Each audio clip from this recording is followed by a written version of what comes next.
liking some of the, just the impacts on some collisions and things like, you're seeing some guys playing purpose and starting to feel comfortable in the defense, or is that what you're seeing too? Yeah, I mean, with the reps, with all the reps that we're taking, and the coaches are doing a great job. You guys saw today, so many guys are moving different positions and playing around with the combinations that, it's only natural. The more times they do it, the more comfortable they get. But it's still about the process. That's the biggest thing I want to see. I can't tell. I mean, you can always see who makes plays here and there, like the wide open plays. But I want to see, are we lining up right? Are we making the correct tight call? Are we in the correct shades and gaps? You know what I mean? Like, are they looking at things the right way in the first blink?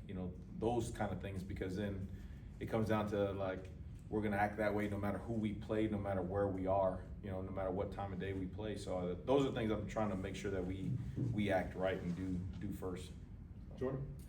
Following up on that, it seems like the guys have a really good understanding of the communications and the play calls. I know coaches don't like to put expectations on their players, but are you surprised at how well guys are picking up this new defense? No, I mean, we got some really, really good coaches, some of the best in the country, and they're really good coaches because they're really good teachers, and so we go in there and we put our heads together and we sit down and we hash things out and we talk about things first, and then again, I keep saying that we're at the process, right? And then we take it from our defensive staff room and then go into the position groups, and those guys are doing a really good job. And then again, it's all about the players, right? Those guys are coming in here early and often and extra, and it's shown. The guys who are playing the fastest, it's no coincidence at any point in the day you walk around on the third floor and you see them up there. You see them getting with one-on-one meetings. You see them asking for help. You see them wanting the extra time with coaches. So it's great, but I mean, it needs to get better. I mean, we give up the very first play we're out there, we give up a touchdown because we don't get the guy covered. So, I mean, there's plenty of stuff that we need to do better, but just the initial effort by everybody has been good. It needs to keep on improving though. Sure. There was a decent amount of production on the defensive line. You kind of had to replace off last year's team, but I noticed a lot of guys making plays in that unit today. I guess how impressive have you been just how many guys are making an impact there? Yeah, credit to T. Knight. He's got the group probably more so working on their connection and their chemistry. That group. First of all, you walk into the D-line room and it looks like a Costco down in there. There's honey buns, there's Twinkies, there's Skittles, there's all kinds of stuff for those guys. So no wonder why they're paying attention. They want to go to position meetings all the time. But no, those guys are moving around. He's doing a great job of putting in different groups. I don't even know who's going in the game. Like I'll call a certain grouping and I just sit there and I look at him and he's on his list. I don't know how he generates his list, and then he'll throw different combinations of guys at different places. So a lot of guys getting good work, a lot of guys getting good experience, and I think seeing that the guys know, hey, at any point in time I could go in the game. I could go in the game at any position. So it heightens their awareness to learning in the classroom and on the field. Liam? Last week, you obviously mentioned Elijah in the linebacker room. We talked to Coach Norvell, you mentioned Stephon, and it even looked like Juice Cryer was making some plays. Just seeing their development as a unit and what they did today and throughout spring, how's that been? Yeah, I don't know the plays. I mean, I remember Juice making a couple really, really nice plays. He ran over the back on the last play I saw over there. I mean, Elijah, I looked up a couple times. They tried to throw his man downfield, and he's blanked all over. That linebacker group, that was probably the first group that when I got here and started installing defense, that group was the group that it felt the closest initially, and then those guys were like meeting as a group extra. JP had them going. Great job with Ernie as well. Mentoring those guys and keeping those guys close. It's a fun group to be around. You got a lot of different personalities, but a lot of good production in that group and a lot of versatility. You guys saw I don't even know what positions they were playing. JP is throwing them around. He's kind of the same way as T. Knight was. I'm looking over there. I call a group and I'm looking and it's like, I want this guy here, this guy here, this guy here. And it's like, all right, let's rock. So it's fun to watch them, but again, just got to keep on continuing to grow. Yep. Brendan? Two questions, kind of in one, so 2 for 1. Sorry. Okay. 2 for 1, guys. The takeaways, a couple seemingly impactful turnovers that were created. What are your thoughts on where that is, and then the response to those, like seeing guys react and teammates be happy for each other? Yeah.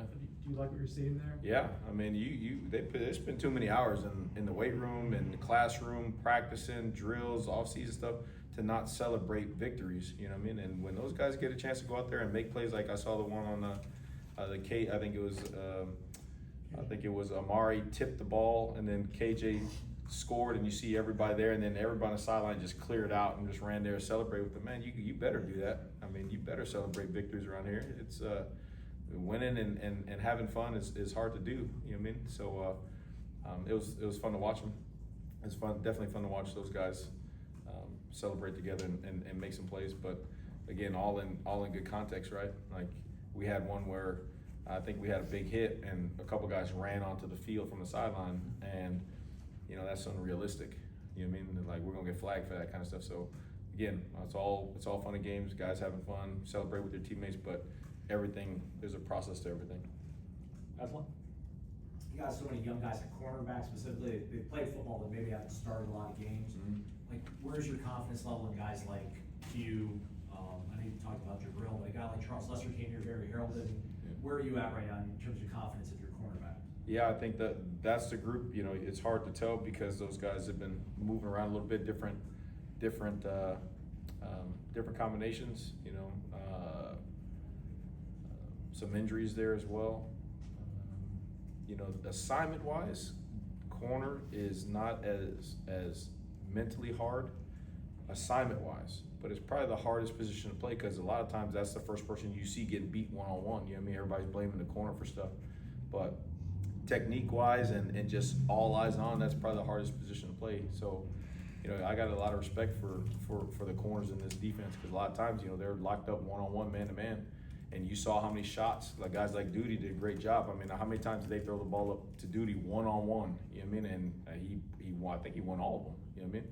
Freshman there, so you got a lot of talent. Just got to continue to grow that position. Kai's, you know, Kai made some good plays in there. Charles, you know, I know he got rolled up on, but he's walking around and all that kind of stuff. So it was good to see him make a couple plays in there. But again, like we gotta continue to develop that position and see who's gonna be the guy. You know, Jabril was starting to take off. Q, you can see him getting comfortable and stuff and changing coverages and moving around a little bit more. So just got a work in progress with that group.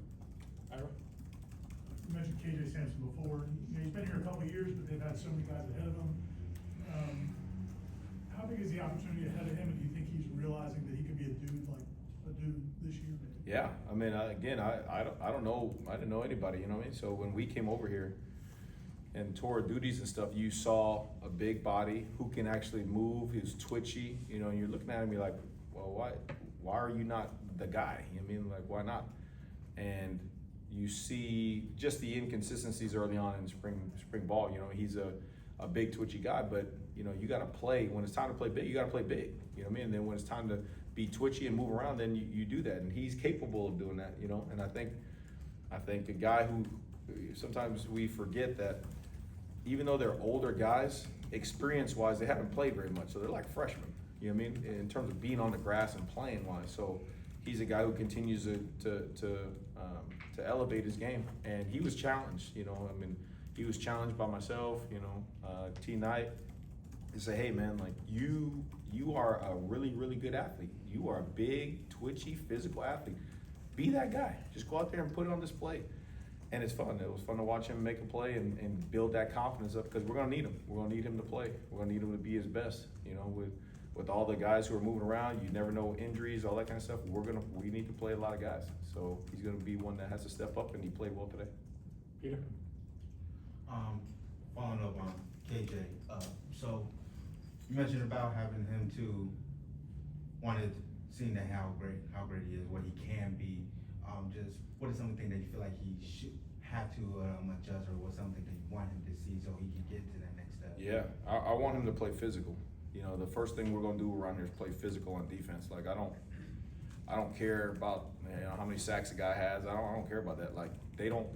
You know, it's just a pride thing. Like people don't run the ball on us. You know what I mean? And for that to happen, the guys up front need to play big. And so I think that again, it was fun to watch those guys because it felt like they were challenged by T Knight and they responded. You know, they responded in there for the most part. You know, there's some breakdowns in there, but they responded. And for a guy like KJ, you know, he's 300 pounds and he can move and he can twitch you. I get all that stuff. I get if we get teams into situations where they gotta throw the ball, we have plenty of pass rushers. We have plenty of guys who can be on edges and beat guys with speed and all that kind of stuff. I wanna see you take on a block, play with dominant contact, lock out with extension, throw his ass to the side, and I wanna make a tackle. That's what defensive linemen do. You know what I mean? You play with a damn attitude. It starts up front. So I wanna see him do that consistently, cause he can, and he should. So it was fun, and like I said, you know, through the course of the practices, you see him gaining confidence in doing that, you know what I mean? And so, we'll watch the tape and see if we're correct, but, you know, you don't get an interception like that for a touchdown if you're not in the right spot, so it looked like he was doing something right, so. Brendan? When we spoke to you last week, it seemed like a lot of the teaching points were confidence related, you know, not to be able to bounce back after a bad play. I guess since then, since the first scrimmage, how have you seen that applied, this last week or so? Yeah, I mean, really, really good in terms of, you know, again, two things that I think are showing up a little bit more there. Consciousness of situations, you know what I mean? Like, one, we gotta be better teachers, right? We gotta be better teachers and teach the game of football. Like, there's so much I'm learning, you know, I'm learning every day something new about the game of football. It's like, you gotta teach them the situations of the game. Like, again, and this goes back to even Coach Norvell giving us the situations ahead of time. Hey, we're gonna work this situation like today was overtime. So it gives us a chance now to, when we were in unit meeting today, go over overtime. And it's crazy because you assume just everyone knows, but they didn't. You said, hey, okay, who's gonna do this? And they're like, and like, this is it right here. This is what we're supposed to do right here. Overtime, it is A, B, C, D, and E. Does everybody understand? This is what we're gonna do today. So then we got into the overtime period, and it was like, no big deal. Like, we understand what's happening. We got you. You know what I mean? And those little things have been happening over the course of the first half of spring, where it's like, all right, we're in the red zone. What does red zone mean to the offense, and how are we gonna play good red zone defense? You know what I mean? Short yardage goal line, what does that mean? Red zone, what does that mean? 2-minute drill, what does that mean? Middle eight, what does that mean? You know what I mean? So all these situations are coming up, and whereas before it's kind of like, okay, you know, what's going on, and it's like, hey, we're in overtime. Okay, this is it. We're gonna see who gets the ball. We're gonna go on defense first. We're gonna go down here. Okay, ball's on 25. Let's rock and roll. So it's like, okay, you can see a calmness on the sideline. So gotta continue to do that. Continue to put those guys in those situations, so that way we know how to act and nothing's a surprise. So we just go out there and play. Corey? How much, they run a lot of, they just get the ball out wide a lot, try to take advantage of pass rushes, or screens this way or that way. How much can you tell about an effort of a defense watching the film, pursuing a screen pass? Yeah. And if you like what you see, did you like what you saw today? Well, I mean, just off the first blink, like, you know, I don't think very many screen passes got out. So that's a testament to pursuit. You know, guys attacking, the guys who are closest at the point of attack, attacking the ball to make the screen jump around, slow down. And then when they miss the tackle, or, you know, when they're jumping around, you see pursuit go there and get them on the ground. You know, there was a lot of screens today in all different shapes, size, form, throwing to different people, and it felt like we always had bodies around the ball out there on the perimeter. You know what I mean? So I gotta watch the tape. I couldn't tell, but it felt like no screen jumped out of there and it was able to get out of there. So I gotta go back and watch the film. I guess, are those teaching moments though to show the team, because it seemed like, it wasn't a criticism, it did seem like you guys did a really good job pursuing. Oh, no. Is that something great to show the team, like this is what it's supposed to look like? 100%. I mean, there are a million teaching moments out there. You know what I mean, a million of them. Like, and those are some of the best ones, right? Like, when it's reinforced, you can talk about anything all you want to. They see it on the grass. I mean, they see what you're talking about on the grass. You can't fake that. And when you can show them how much effort and physicality and aggression can make up for maybe not being in the right gap or missing an aiming point or being behind on a play, when those things are highlighted, there's a belief that spreads like, hey, I can do this. You know what I mean? And there's a lot of plays where, like, you just literally made the play because you just outworked or out-efforted somebody else. Not because it was the right call, not because it was the right technique. You just went out there and out-willed everybody, you know what I mean? So we highlight that as much as we can, because that's in those championship games and those big games, that's what it's gonna come down to. When talent meets talent, it's who's willing to put on the line the most. So. Jordan? Following up on that, I could be wrong on this, but it seemed like you were more upset after a couple of positive plays than even some negative ones. Why is it important for a team to respond to success just the same way that they would respond to failure? You caught that, huh? I heard you barking, so yeah, Yeah, I wrote in my notes. it's a process, man. Like, you know, again, it took me 17, whatever, 16 years, you know, being around, you know, Coach Rule, and that's the greatest thing about him. You know, he really got me invested in the process, meaning like you're not looking at the result, you're looking at everything right before the result, because the result will take care of itself if the process is correct. You know what I mean? And so like positive play, yeah, you know, we get a sack or a TFL or something, the offense is on the ball. Like we're looking around, we're celebrating, the offense is on the ball, and we're not even conscious that, hey, they're lining up to go again. You know what I mean? And a couple times you saw like we lined up off sides or hands to the face because we're not even down in the stance, so his hand shoots up or whatever like that. You know what I mean? Like that's what I'm talking about. Like, hey, great, but it's got to be that what's next mentality. Like, hey, what is next? Next play. Like, let me line up and go. You know what I mean? And so those are the things that again, learning moment for guys out there playing defense and stuff like that. Like, it does not matter what happened, whether it's a sack or we give a big play. You line up and you play the next play as hard as you possibly can, and we do that long enough, and we'll be okay. We'll do two more. Aslan? Coach, I was not out there today, but it sounded like Coach Malzahn was saying that when the offense got kind of on the plus side of the field, you guys were able to kind of bow up a little bit. I think you mentioned last week that you were telling these guys, you saw that kind of, oh, here we go again mentality, but you want them to be able to flush it, reset. Mm-hmm. What did you see out of your defense in terms of being able to kind of backs against the wall, rise up, if that did happen? Yeah, I know. I just saw a couple times that they felt calm today. Like they didn't feel like looking around. They just kind of said, okay, you know, relax. Kind of again, what's next? Get the call. Start the process over again. Communicate with your teammate. Have your eyes in the right spot. Be in a good stance. Trust your training.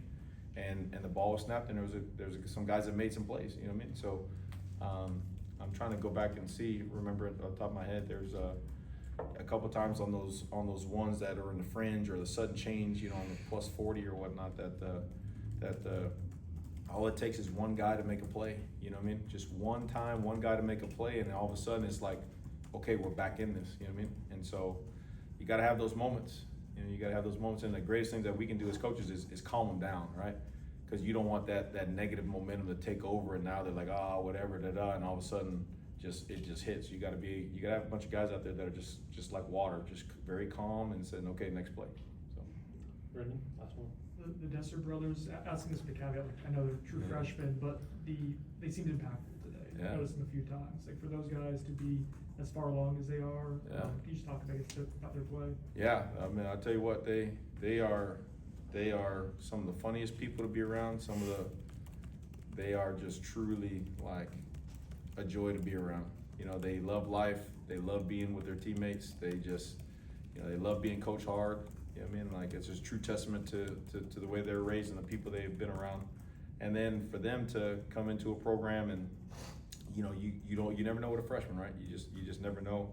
And for those guys to come in here and you guys saw, I mean, they're very good football players. I mean, they play physical. They got enough pass rush to hurt you in the pass rush game, but they're stout against the run. You know, they play with their hands. They're physical, and they like mixing it up in there. You know what I mean? So it's good to have them. We're really lucky to have those guys, and they're great in the locker room. You know what I mean? They're just fun to be around. Like I'm just mad because they keep finding me in there. They got D-line has this fine board, and they just keep making up fines for me. So I owe this astronomical number of dollars in there, which it's them. It's funny that they run the fine board in the room, but they're freshmen, they're clowns in there. So, but I love those guys. We'll do one more, Ira. On the other side of the ball, how much of a challenge is to create a coordinator when you know, trying to get hats on hats, but then you have quarterbacks like Tommy and Sperry, the young kid, like, Yeah. I mean, it kind of makes the math not work sometimes. Maybe how challenging? Yeah, very, very challenging. I just said this coming off the field. I'm like, we have defensively wise.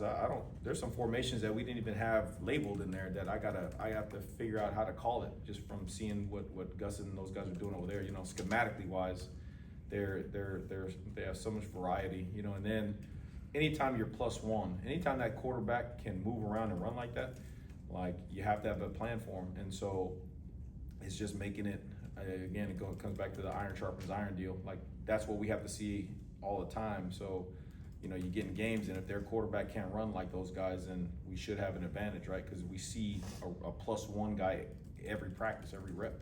So it's truly challenging for what they're able to do. And like I said, there's some times where I don't think we have them. I know they blew the whistle, but I don't think we had them. Like it was a big play. Both those guys. I mean, Kevin too. Like he can get out and go. And Tommy's so damn explosive. I mean, he just, you know, he can do it. So it's just, again, it's fun, right? It's truly iron sharpens iron over there, both schematically and personality wise with those guys. Just having to deal with all the multitude of stuff you have to defend. You know, it's good. It keeps you sharp as a DC. Okay, thanks.